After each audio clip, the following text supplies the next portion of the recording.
L plates on my football shirt. When I play football for the football team at school, no one takes me seriously. They think I'm just a fool. My right boot's on my left foot, my left is on my right. My socks are on my arms and my shorts are far too tight. I have shin pads on my chin just in case I am fouled. My shirt is full of holes inside out and upside down. The laces on my boots are nearly 5 miles long. I need 2 weeks before each match so I can put them on. They told me to play sweeper, so I borrowed my mum's Hoover and swept up their forwards' shots with a brilliant maneuver. They asked about my shooting and how I could attack. So I got out my rifle, but they made me put it back.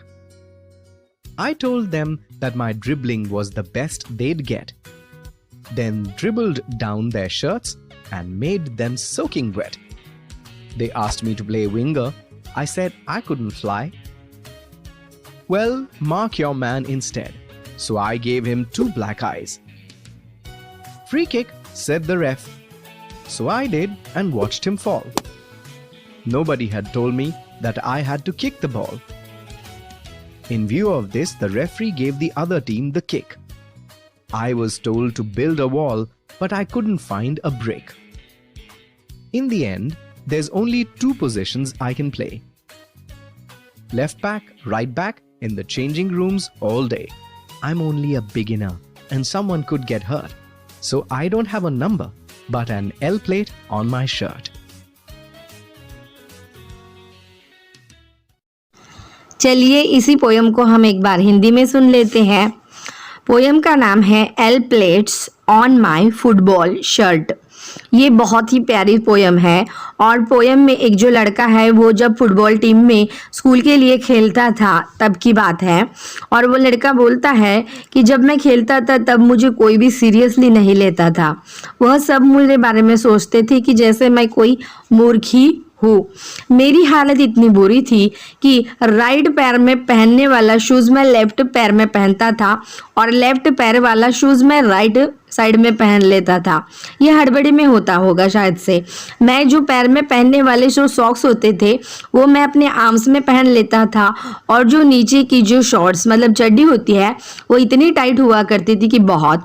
जो घुटनों के नीचे पहनने वाला pad होता है वो मैं अपने चीन के ऊपर पहन लेता था ताकि मैं गिरूंगा तो मुझे चोट नहीं आनी चाहिए। मेरे जो शर्ट है उसके ऊपर इतने बड़े बड़े होल थे कि अंदर का बाहर और बाहर का अंदर आराम से आ जा सके।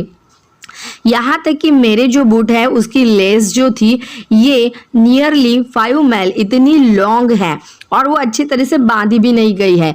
यह सब ऐसे क्यों होता था? क्योंकि मुझे प्रिपरेशन करने के लिए 2 हफ्ते पहले ही ये सब किया जाता था और कोई प्रैक्टिस भी नहीं होती थी।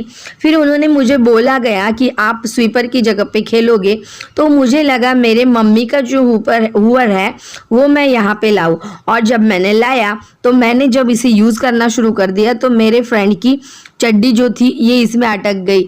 जो पढ़ाने वाले जो मेरे रेफरी थे वो तो मेरी इस ब्रिलियंट ये जो टैलेंट है इसकी तारीफ करते हुए थकते थे।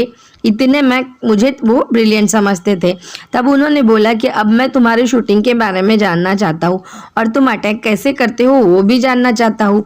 तो मैंने अपनी राइफल उन्हें दिखाई और जैसे मैंने पॉइंट करना शुरू किया तो उन्होंने मुझे पीछे धक्का दे के डांट दिया। फिर उन्होंने मुझे बोला कि तुम जो गेम में ड्रिबलिंग करते हैं वो शायद से तुम अच्छा करते होंगे, ऐसे मुझे लगा, तो करके दिखाओ।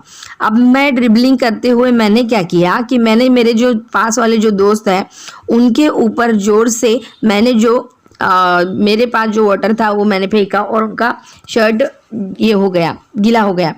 मुझे विंगर के लिए कहा गया लेकिन मैंने बोला कि मैं विंगर कैसे, मेरे पास तो विंग ही नहीं, फ्लाई नहीं कर सकता। तो मेरे रेफरी ने देखा, उन्होंने बोला कि मार्क करो करके, तो मार्क करना है इसका मतलब क्या, मैंने सोचा और मैंने अपने पास के जो मेरे फ्रेंड है उसके दोनों आंखों को काला कर दिया। अब उन्होंने मुझे बोला कि तुम किक कैसे करते हो ऐसे, तो रेफरी को जैसे मैंने लात मारी वो धड़ाक से गिर गया। अब मुझे किसी ने ये तो नहीं बताया था कि मुझे किक बॉल को करना है, किसी इंसान को नहीं, ये तो मुझे किसी ने बताया ही नहीं था। उसके बाद में रेफरी ने मुझे और सभी को बोला कि अब यहाँ का सारा का व्यू देख के अब तुम्हें क्या करना है, तुम्हें एक वॉल बनानी है। लेकिन वॉल बनाने के लिए मुझे तो कहीं पे जो ईंट होती है वो ईंट मिली ही नहीं थी। अगर ब्रिक ही नहीं मिली, ईंट ही नहीं मिली तो मैं कैसे। अब मुझे 2 ही पोजीशन यहाँ गेम में मिलते गए। यहाँ मेरे टीम के लिए मैं 2 ही पोजीशन में खेलता था, एक तो लेफ्ट बैक था और एक राइट बैक था, और पूरा दिन मेरा चेंजिंग रूम में ही जाया करता था। मैं एक ऐसा बिगिनर था कि कभी बिगिन ही नहीं हुआ था। मेरा एक दर्द मन में ही था, और मेरे प्लेट पे, मेरी शर्ट पे कोई नंबर नहीं दिया गया था, और मेरे शर्ट पे एल प्लेट लिखी हुई थी जो कभी काम में ही नहीं आ सकी। तो ये पोयम देखने के लिए बहुत धन्यवाद, और मेरे चैनल को लाइक कीजिए, शेयर कीजिए, सब्सक्राइब कीजिए। ऐसे ही देखते रहिए। पूरा वीडियो देखने के लिए मैं बहुत बहुत आभारी हूँ। मेरे चैनल को सुपर थैंक भी